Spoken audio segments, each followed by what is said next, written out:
Good morning. I wanted to give you my predictions for this morning's or today's primaries in Ohio, Texas, Rhode Island, and Vermont. I'm actually working out of Ohio, volunteering for Barack Obama, and I'm actually in the hotel room right now.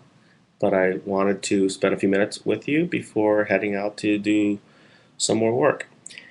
I think that Clinton's going to win Ohio. I think it's going to be. I think most races are going to be close, except for Vermont. But I really do believe that Clinton has just a little bit more energy here in Ohio based on my work here for the last couple of days, and just meeting people um, at the restaurants and when getting some coffee. It's definitely a little bit different than the way it was in the Potomac primaries. And I believe that with the sort of last minute issues concerning the so-called NAFTA lie that the Barack Obama campaign had to kind of work through over the last 24 hours.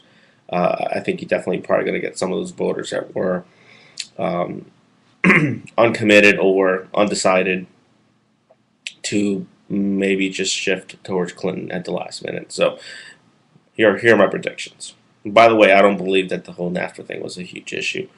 I didn't like the fact that Obama did not come clean a little bit sooner.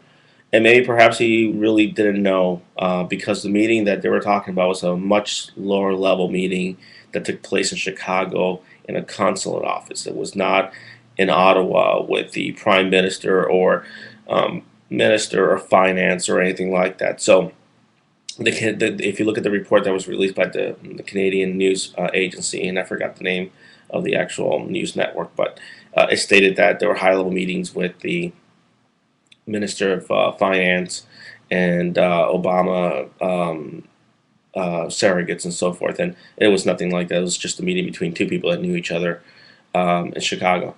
So and Barack always stated that he would want to make NAFTA better. NAFTA's not going away. He's never said. In fact, he's actually said in multiple of his sessions that NAFTA's not going away. That's not a sensible solution. It's more about strengthening a lot of the clauses to make the trade a lot more fair.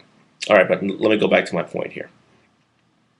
I think Hillary's going to win Ohio 53 to 46, maybe 54 to 45, something like that.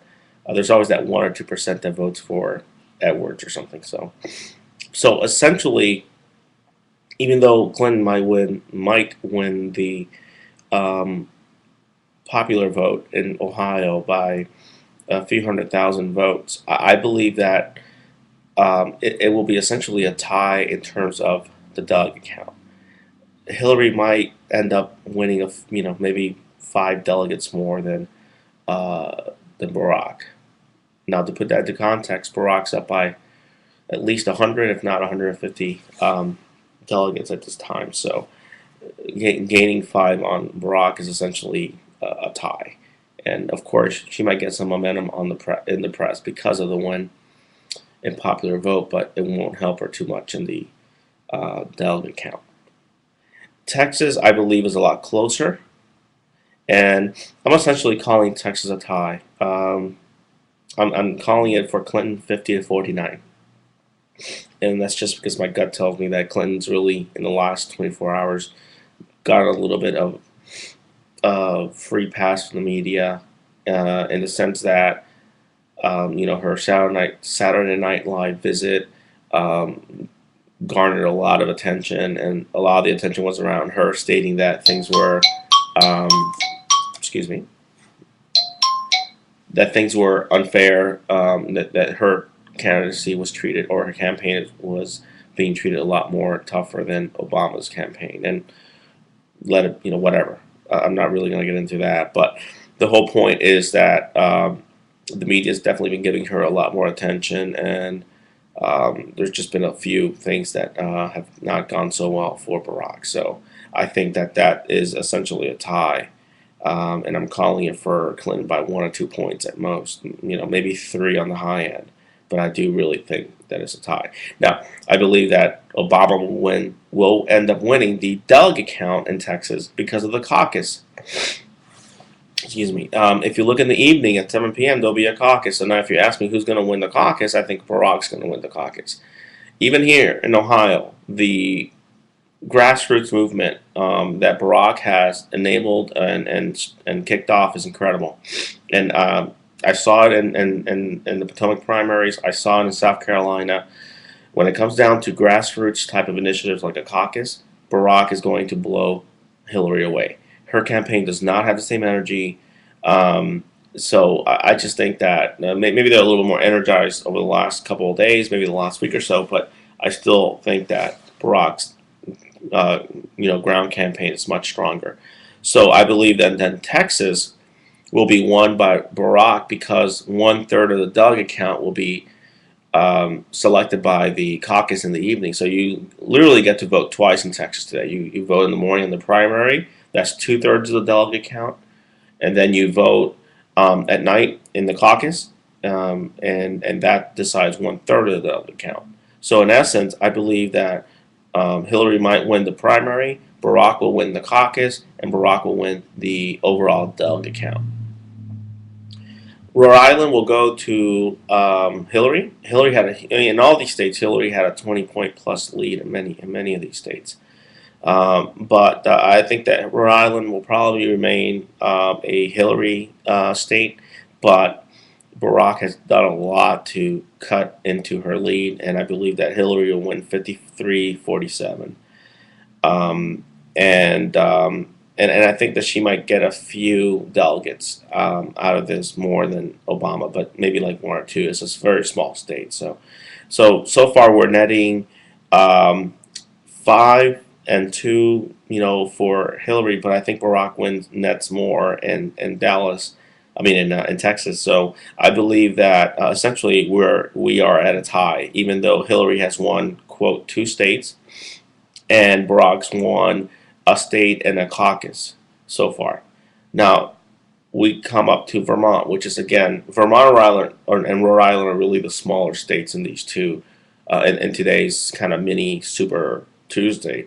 But the fact is that Barack will probably win in a landslide in Vermont. There are a lot more independents up there, and they tend to want to vote for the non-entrenched candidates. So I believe Barack will probably win Vermont at least 56-43, and I believe that he will win the delegate count there as well. So I think what you essentially are going to see today in the press is that on the best kind of best story for Hillary is that she's going to win Ohio and Texas popular votes by a few percentage points, more so in Ohio than in Texas. But right after that happens, people are going to start talking about the fact that it was very close in one state, and even Hillary winning the other state in Ohio. Barack's going to, at 7 p.m. or 8 o'clock at night, you're going to see results coming out for the caucus in Texas, and before midnight, you would realize that he actually won Texas in terms of delegate count, and because of the caucus in the evening. So they're going to split Ohio and Texas. Hillary will win Rhode Island, and Barack will win Vermont. And I believe at the end of the day, Barack will win the overall delegate count for today's mini Super Tuesday. Hillary will probably stick with the race for a little bit longer, but it's getting ugly, and her tactics. And I'll be very open and honest with you. I mean, I was kind of not happy about the way Barack handled the whole NAFTA Canadian minister type of situation, but Hillary's campaign is just strikes of Republican Robian tactics, and it's going to really hurt the party if Hillary doesn't get her act together and start backing and supporting, or at least if you're going to race, if you're going to be in the race a little bit longer, don't give the Republicans ammunitions that could be played in their commercials next. This coming up general election. Well, thank you so much. I'm headed back out, and I do appreciate you visiting. Bye-bye.